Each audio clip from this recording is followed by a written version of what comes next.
Well, good morning. Hey, Pete Crow, how are you? Good morning, Chris. I'm doing well. Thank you for asking. How about you today? What's going on? I'm doing well. We have a special edition today of We Wonder, and it's a little off cycle, but it was absolutely worth it. Not only do I have you joining us, which you're on here periodically anyway, as our chief revenue officer here at We Insure, but That's right. I figured it was worthwhile. We have a special guest joining us, and I wanted a little start this off as an introduction. So most of you know that both Pete and myself were executives at Remax for many years. And so we have a keen interest in real estate. We have a deep respect for all the agents and brokers out there, and we monitor this very frequently. Matter of fact, a lot of our We Insure owners have added a We Insure to their real estate offices to have a complementary ancillary business in that realm as well. So for us, it's very, very important to monitor that. Not only that, as Pete well knows, a lot of our referral sources on the insurance side come from one of two places, a lot of them, right? It's either real estate Yep. or it's mortgage, right? So, and those all rely on a real estate transaction. So it's much wider scope than that, but those are the two main referral sources. So Pete, what are those two referral sources? What are they looking for with an insurance agent? Well, if you think about, and especially as we even think about the foundation of We Insure, I just think in any customer experience, it's going to come down to choice. And for any customer out there, especially an agent or a mortgage broker who's looking to obviously get that transaction, the consumer is always that client has already found the house. And now at this point, they just want to make sure that deal goes through. But you got to have that great insurance option. And behind that option's got to be choice. You got to have a ton of carriers behind you, insurance carriers. So not just one option, but 10, 20, 50. We've got over 100 carriers that we insure. And then at that point, too, it's the experience. When it comes down to it, at the end of the day, you want an agent that's knowledgeable, has that technology behind them to make the process seamless. And again, those carriers behind them to make sure they're bringing the best option available to that client. And so again, that's what a mortgage broker, that's what a real estate agent they're looking for, is somebody who can, that one-stop shop they can go to. They don't have to go out and shop a bunch of different websites, a bunch of different agents. They've got one person they can go to, can bring all those options to their clients, make sure they get the best option for that client. And these are the two main points, right? You want someone that can service your clients because those clients are your clients as well, right? So you want to make sure they're serviced on every angle. And then secondarily, you want to make sure that they're with a company that has all of the top tier, insurance companies, insurance brands out there, we call them carriers, available to them as well. Not just going to one person that only has one option, like some captives, like your State Farms, your Allstates, your Farmers, where they only can offer you one thing, and your client might get a much higher price than they really should, or may not get the right insurance because they don't offer it. So in our case, we were very impressed with the brand and everything else. But the most important aspect of it is we tie in very closely with real estate on an ongoing basis. Now we also do auto, we do commercial, we do boats, we do a lot of different things. But the primary driver for us in many cases is that real estate transaction. That's right. It starts with the home, and at that point, to your point, I mean, people have cars, maybe an umbrella policy, depending on what's going on, but it's always going to start with that home. And I think with us too, then when it comes down to a lot of these brokerages, and I think why we have our special guest today, you think about what's going on in the real estate industry today, the evolution of the real estate industry, very similar to the insurance industry in terms of a fragmented industry, smaller agencies, smaller brokerages trying to evolve and become bigger. And again, it comes down to what are you offering those clients, from a choice perspective, customer experience perspective. And it looks like, bigger tends to be better, because again, you've just got more you can invest in the client, in that agent. And so for us, I think that's where We Insure comes in, enabling that agent to do a better job with that customer. And I think, our guests will be able to talk to us a bit on the real estate side, what kind of trends we're seeing there as well. Well, Pete, if we were talking about, investments, businesses, building up, things in the stock market, what to buy, we would talk to Warren Buffett. But we are not talking about that, right? We were talking the Oracle of Omaha, but instead we are talking about real estate. So we found the equivalent along those lines. And so I'd like to welcome at this point, Mr. Steve Murray. I'm going to pull him up on the screen. There he is. Steve, how are you? Chris, Pete, how you guys doing? Hey, good, Steve. Thanks for jumping on with us. No problem at all. It's nice to see old friends that you're healthy and well. All healthy, and we appreciate you joining us today. And I can tell you, if you don't need really an introduction to most of our audience, right? But for those of you who don't know what you do, this man is an expert, in the field. From every CEO across every brand you've ever heard of to every independent, anyone who wants to know what's going on in the industry, we talk to Steve Murray.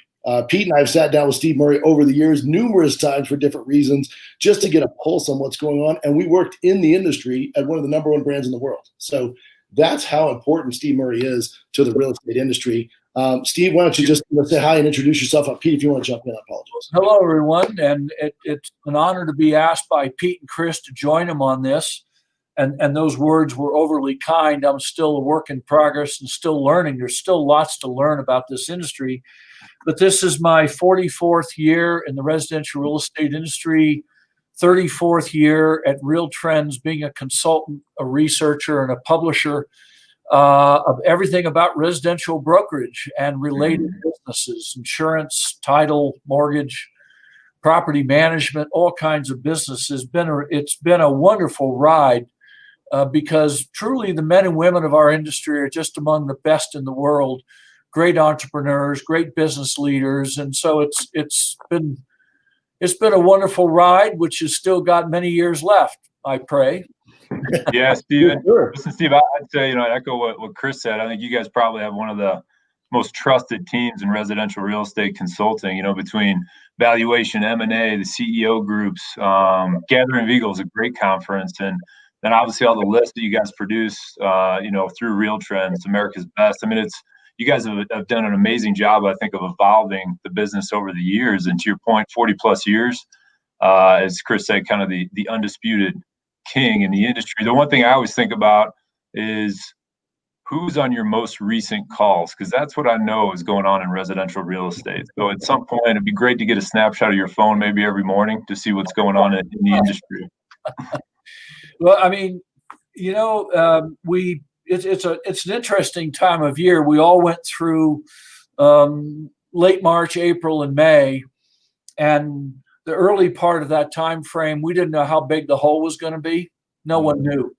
Our goal then, we may have done 100 Zoom calls with groups of brokers and agents of brokerage clients, and we suggested to them that given that this is the fifth downturn of my career, I shared with them what I noticed from before, what top people did, whether agents, brokers, teams, whatever. When you get a time like that, the only important things to do are get closer to your family, your friends, and your customers. Mm-hmm. Find ways to stay close, to build relationships and strengthen the ones you have. And number two, to cut all unnecessary expenditure at all possible until we know where this is going. And so the conversations, the first up until the end of May was that. Now we go June, July, and now August. And of course, what happened is rates fell. People were let out of their homes. People went back to work. Right. And we took 120 days of home buying demand and squashed it into 60 days. And we've had this just boom in June, July, and August in home purchases. Now, that would have happened. I mean, that was going to happen once people got let out and kind of went back to their normal routines. What on top of that, what's happened is first of all, you have these large urban core cities with people, of course, fairly dense population accumulation. So you had people then saying, well, you know what, either I'm going to move out of the city permanently or just get a second place if I have the means. Mm-hmm. I don't want to be stuck here again with COVID around. Okay, great. Got it. Then you throw two other things onto that. A lot of major employers, including little old Real Trends, and obviously we is the same way. People, turns out, can be very productive working from wherever. I mean, I've spent a couple days working. I have a ranch out in Kiowa, Colorado, population 900 people, 30 miles east of here. They have good Wi-Fi at my house. My son built really good systems out there. I can work there. Hey, 900 people sounds like plenty of social distancing out in Kiowa. They had no cases in Elbert County. No cases. But then you look at the civil unrest. The unfortunate civil unrest in our major cities. And so on top of this regular demand surge and the fact that people now discovered they might be able to live somewhere as opposed to downtown, now you have people that are fleeing these urban cores for safety reasons. Steve, I think on top of the rest of that, and we have, that's what all the conversation in the last 45 days, 60 days now, is just an amazement of the demand side of housing and the fact that we're not just short of inventory, we have an acute shortage now in most markets. And Steve, I was going to kind of comment on that, where I think you made a great point about really cramming the spring and summer selling season into one season. And so you had, everybody went from 0 miles per hour to 110 miles an hour in the residential real estate side. Commercial being obviously a little bit different situation right now. Yeah. But what are you seeing in your business? I think we had talked about, you do a lot of valuation, a lot of M&A work. And as you talk to some of these brokerages in terms of, maybe they're buying to grow or maybe they're selling because they're going to get out, and it's just the time is now for them to exit. And as you think about the people that are buying and trying to grow, kind of the profile of that and how some of these brokerages are thinking about that growth in terms of the residential side, but then obviously in terms of diversifying their business, which I think Chris and I saw a lot within, as we all went into quarantine, back in March, it was really a wake-up call for a lot of real estate brokers in terms of, hey, my revenue can go to zero overnight. And so how do I actually diversify my business in a very almost recession-resistant way over time? So, if you don't mind commenting a little bit on that valuation and what kind of deal flow you're seeing, and then again, how these companies are looking to grow over time. So 3 answers. First, starting in about early June, our valuation practice, which was moribund in April and May, very low historically. June, it exploded, and it's still running at twice the normal levels of valuation work. And not all these people are selling. They have a variety of reasons. That's always been the case. They're buying out minority shareholders. They're bringing new ones in, various things. But we also, at the same time, we're carrying twice the normal number of clients we're representing to sell. I mean, a normal load for us would be 12 or 14 companies at a time. We have 24 right now that we're working on finding buyers for. Interesting enough, 4 of those are large teams. Okay. And these are all different sizes, all different brands. We've gotten 3 done, closed in the last couple of weeks, mostly those all 3 were in the Western US. Look, of those clients, half of them, they weren't in good shape heading into the pandemic, and they're not going to be able to get better. Even with this surge, they're kind of just mentally and emotionally, they're done. They don't want to keep going through this. So we've got half are a little stress, and we're taking care of that, trying to take care of that for them. The others, with this boom in business, think it's a good time. There's a lot of capital looking at our industry right now, and so the other half are that way. Lastly, in our benchmarking and financial analysis of the brokerage industry generally, is that no matter about this surge, when we return to a normal heartbeat, the normal, ongoing, steady level of housing sales, given the decline in the commission rate that consumers are paying to sell their home, given the drop in the gross margin, what a brokerage company has after agents have been paid, and the pressure on their net margins, what was once a nice thing to have, mortgage, title, escrow, property casualty insurance, property management, now, no matter what brand they are, no matter what model they are, every brokerage of any size understands that if they're going to maintain a growth and a strong balance sheet and a good business, they've got to be in every one of these businesses possible. Every one of them. It's no, and we're spending 25% of our time connecting brokers like us with people like you guys, right? To look at property casualty, as we caution clients. Look, it's not a tremendous cash flow business per se, not to say as much as mortgage or escrow can be. But for instance, right now we have a client we're selling. They have a property casualty business. They have been spending 20 years building it up. It provides a little bit of ongoing profitability through a year. I mean, it's a nice profitability, but the value of that book of business is huge. It's huge. I mean, they kind of thought it was worth something, but it's worth a lot. Yeah. It's worth a lot. And so we're working on the sale of a brokerage company that has a good brokerage, a good property casualty business, and a good title business. The title and the property casualty businesses will be equal to the value of the brokerage in the sale.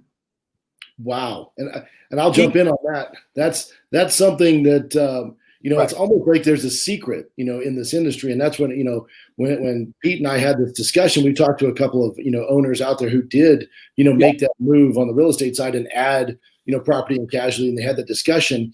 And again, I've managed offices, we had insurance in there. And again, I'll echo exactly what you said. It's not as much as mortgage, but it has some revenue comes in. It's nice. But really what it does is it builds that future asset. And it's almost like it's a secret within the industry. No one really talks about it. It doesn't come up very often. Yeah. Everybody focuses on other areas, and then they come back and say, boy, I wish I'd done that, 5 years ago. 5 years ago, right. Because it's unbelievable. And again, we've had some of our owners that we knew that had the foresight to really do the research and put it in their offices. And again, that's what led us to reinsure. But really impressive when you see some of those kind of things, especially exactly what you said, the value of that as much as what the brokerage is. That's our core business. If you add the title insurance and the property casualty together, the value they're going to get for those two businesses is as much as the whole brokerage company. Wow. And I mean, we've handled a lot of large sales in the last few years. We were involved in the Fox Roach sale to Home Services of America, Long and Foster. I mean, these guys had, enormous mortgage, but they also had, they had starting from scratch 15, 20 years ago, they had built up, a portfolio of, in both cases, they were well over 15,000 policyholders. Wow. And there was a huge part of their value they got was for that business. I mean, keeping in mind that Home Services is owned by Berkshire Hathaway, which has a little bit of a few insurance businesses. They've been in the insurance business for a little while. That's right. So it fit with them. So, I tell people that not only that, okay, let's put the money aside. We're all interested in money and value. What brokers are like, all of a sudden there's some really interesting new like service apps, like Havenly, which a lot of people haven't heard of. Havenly, it's actually based here in Denver, Colorado. Online interior design, all automated for a customer, very inexpensive.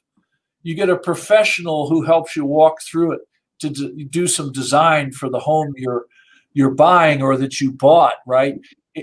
And why do brokers want to offer Havenly? Well, because it's one other service they can offer a buyer or seller. Another one, give people another example, utility concierge. Now, what's this? They automatically take care of all the connect, disconnect of all your utilities. Now, last year, my wife and I downsized. We moved 1.5 miles. went from a big house to a smaller house. I probably spent 3, 4, 5 hours of time getting the disconnects done and the reconnects done. Electric, gas, cable, internet, all this stuff. Mm-hmm. Utility concierge, it's a new service agents can offer their customers, say, hey, I'm recommending these guys, and just click here and they'll take care of it for you. Right? And boom. Being in the property casualty business, look, they have to buy it. Yeah. They have to have a homeowner's policy. And to think that a broker says, we'll take care of that for you. We'll arrange you to get you quotes on your new home.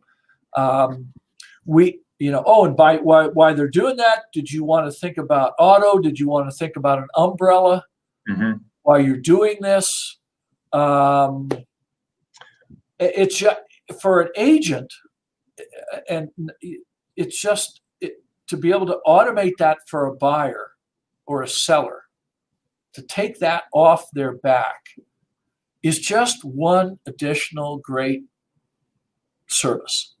Yeah, Steve, I think you're right. It's a reason why Chris and I really, gravitated to We Insure and obviously joined the team, a while back is, we saw that void, where, again, it just didn't feel like, as Chris said, I think he's well said, it's almost like the secret that nobody was in. You just kind of push that insurance business to somebody else. And to be honest, most brokers or agents don't even know who the insurance person is. And so from that side, it just felt like to your point, you have to do it. You have to have insurance on the house. And oh, by the way, it's this incredible value add touch point every year. I mean, as you and I know, and Chris, we've been to many conferences where they're talking about agent touch points with clients and, send them this recipe or do this on social media. And oh, by the way, you can talk about insurance every year because you get a hailstorm in Colorado, you get a flood down in Florida, like your rates are going up 20 to 30%. And so from that side, you better be looking for, a better deal out there. People are so price sensitive when it comes to insurance, and rightfully so. So from that side, I guess the question for you is, why haven't more, because you do a lot of these CEO groups. Yeah. Why haven't more people, as they look at ancillary, people get really obviously into mortgage and even title for that matter. What about insurance? Why haven't we seen more brokers come into insurance over the years? I think it's because basically, if you look at mortgage, title, and escrow, where escrow is a big business, it's easier and the profitability is stronger. Mm-hmm. Short term, the immediate gratification. Immediate, I can get cash flow coming in, profit coming in the door from those. It's larger and it's quicker than property casualty, and that's the only reason. Because go ahead, Chris. I was going to say, I've talked to a lot of large brokers who tried this, years ago and said, the difficulty really came down to, I had to buy a storefront. I had to go one of the major captives. I had to hire 2, 3, 4 agents.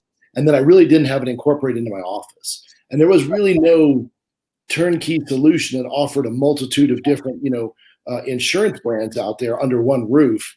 And so this was kind of a new concept, to them. They were surprised it existed, and they're happy to see it. This be surprising about here, but this is true. 40 years ago in Atlanta, Georgia, where one of the largest independent brokers in Atlanta, Georgia, had their own independent insurance agency.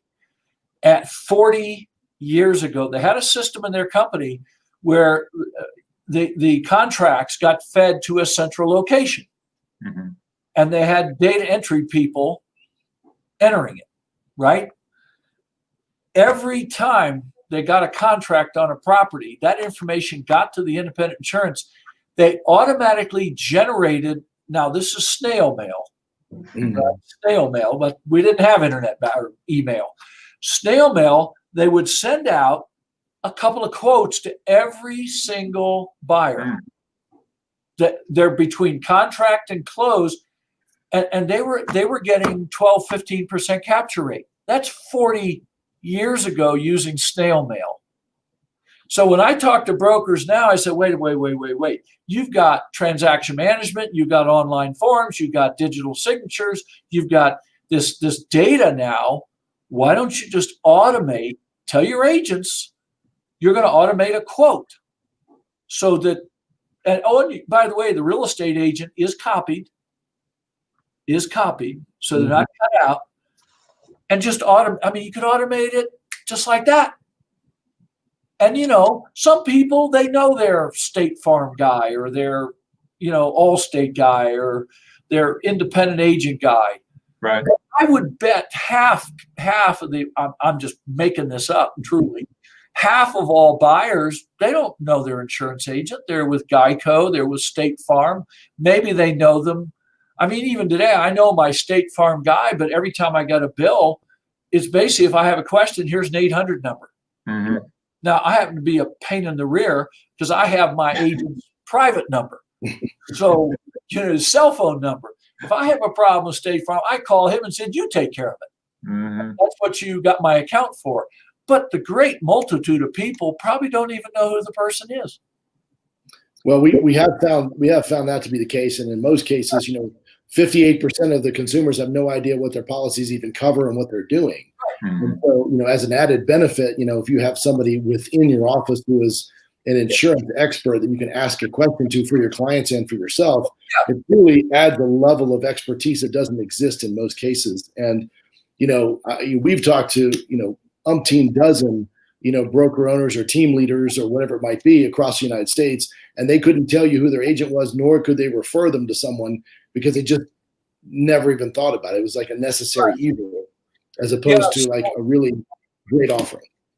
So, the last thing you guys mentioned early on, because I know time is precious, and you said, well, what do you really think is going on the national scene? Yeah. What's going on out there? So I just read, I read all 5 publicly held large real estate companies, right? EXP, Keller's not publicly held, but they release their quarterly results. And then you've got the Remax, Redfin, Realogy, and Zillow. So you got EXP, Keller, Redfin, Remax, Realogy, Zillow. You look at, and I just got results in from HomeSmart. Okay, so their second quarter 2020 report cards. So you know what the simple answer is? You look at it all and you go, okay, so despite the billions and billions and billions and billions that have been invested in our industry to change it, it hasn't changed much. Okay. Zillow, to show the world they can keep growing, is adding they and Redfin both, their only growth is the revenues from buying and selling homes under their home buying, their iBuyer programs. Right. Right. They both lost a ton of money in the first half of 2020. Redfin, it was 60-something million. Zillow, it was 257 million pre-tax loss. And we talk about EBITDA and ad-bats, but that's their book loss in the first half. You look at Realogy and Remax, the two of the dominant companies in franchising. And look, they had a bad second quarter, which meant their first half 2020 was just not, it was ugly, right? But underneath that ugliness, what you really also look at is the fundamental business of growing their franchises and growing their agents and growing their agent productivity is not working. It's just whatever they're doing, it's not improving those numbers. That was clearly. Even Keller Williams, which had soared in their agent counts and their productivity had come up a little bit, now have had a year and a half to 2 years of flat to declining agent count in the primary U.S. marketplace. Right. Now, by the way, Remax and Realogy and Keller are all growing overseas. Yep. Don't take it away from them. They are. But in the U.S., which is the biggest part of their revenue in their core market, they're kind of flat, and I'm being polite. Okay? Mm-hmm. So who's growing? EXP. Their agent count at the end of June was up 50% from a year ago. What does EXP focus on? Recruiting agents and teams. and providing incentives for others to recruit agents and teams, real incentives. So what I think this first half results continue to ring to me is the more things change, the more they seem just like it used to be. The guys growing and making money and growing what they're making are focused on systems that recruit and develop really good real estate agents. And that is true about my brokerage clients too. Yeah, I was going to ask you that, Steve. And you talk to your CEO groups. I mean, you seeing and hearing and discussing the same thing, you know, in terms of their growth and those CEO brokers. Because we got a lot of real estate brokers who are on and have joined We Insure recently in the last even 6 months. So from that side, you want to make sure they hear about, you know, what you're talking about with those CEO groups as well. Look, recruiting is the hardest task a brokerage has. It's like I say, well, if you just go out and recruit, solves everything. And people kind of go, yeah, have you tried doing that recently? I said, well, yeah, actually, one of the things we do at Real Trends of Court is recruit new clients and customers. Otherwise we're dead. Mm-hmm. New readers, reach new people with new value. That's the job. That's one of the primary functions of a healthy brokerage company, is to recruit and develop the talents of people to be good real estate agents, however you see that. And you know, it's not like there aren't brokers that are growing out there. There are brokers that are growing out there, and we interview them frequently. By the way, Independence, Remax, Kellers, Coldwell Bankers, Sotheby's. We got a woman in Oregon who owns pretty much the Sotheby's rights in Oregon. How did she grow $1.5 billion company organically in 9 years? Wow. She recruited, right? She recruited. You got a firm, what's another good firm? JP and Associates in Dallas, Texas. 12 years ago, they didn't exist. Now they have over 2,000 agents in Dallas, Fort Worth, and Austin. How'd they do that? How'd they do that? And by the way, they're not the cheapest broker. They are low cost for agents, but they're not the lowest cost. They're not. And so when I look at the results of these companies, I mean, Zillow, yeah, their revenues are growing like crazy. But Redfin, I mean, everybody thinks Redfin is a brokerage company. How did their brokerage company do? Well, I give them credit. They were up about 2.2% June, first 6 months of 20 over first 6 months of 2019 in transactions closed and revenues. Now, okay, that's not bad, actually, considering what the second quarter of 2020 looked like. But the way the stock market values Redfin, you think they were growing 30% month over month. You're right. And yet, out of all those companies, here's EXP. 50% increase in agent count. They're up to 32,000 now. And some analysts have called us, and I said, my supposition is EXP and others like them, and there are others like them, will continue to grow at double-digit rates until the incumbents figure out how they're really going to reorient everything they're doing to compete head on with them. Mm-hmm. So that's it. Just that was months of research in the field order. That was fantastic. That's just looking at their numbers and reading their own reports. And you step back and look at the whole picture and go, I don't know, seems like the guy that's doing the best is the guy focused on recruiting and developing agents. Yeah, that core business, right? We can get distracted by a lot of things, but it's funny, to your point, even in this kind of, different environment we've been in for the last, call it 6 months, it comes back to the basics, that core business. And if you've done the hard yards, you've acquired the customer, acquired that transaction, and then it's just about, where do you go from there? How do you grow your business from there? People say to me all the time, yeah, but, they did this or they did. I said, look, none of these people that are maybe challenged right now, do I think that's a permanent condition? Right. Because there are very bright men and women running those companies, and I'm sure they're looking at the same things I'm looking at. And somewhere deep inside those companies are a group of people going, they're taking a page out of Paul D. Podesta of Moneyball fame, who spoke at one of our conferences a year ago. And he goes out to see Billy Beane at the Oakland A's, the book and the movie Moneyball. Most people know about it. And he looks at Billy and he says, well, you lost money 7 years in a row and you've had 9 losing baseball seasons. I suppose doing the same thing over and over is not going to change it. And they came up with the naive question is, if we weren't doing things this way, how would we be doing them? Right. And I'm highly confident that there are men and women at the heads of every one of the companies I've talked about that are sitting there right now going, okay, we don't accept that. And we're going to find a way to re-energize our organization so that we get back to growing 5, 10, 15% a year. No doubt. I'm confident they're doing it. So, but anyway, I hope that's been helpful. It's been great. We really appreciate you joining us today. I know if there's any other things with Pete, I know that, from our perspective, we follow along very closely with what you do and what the industry does.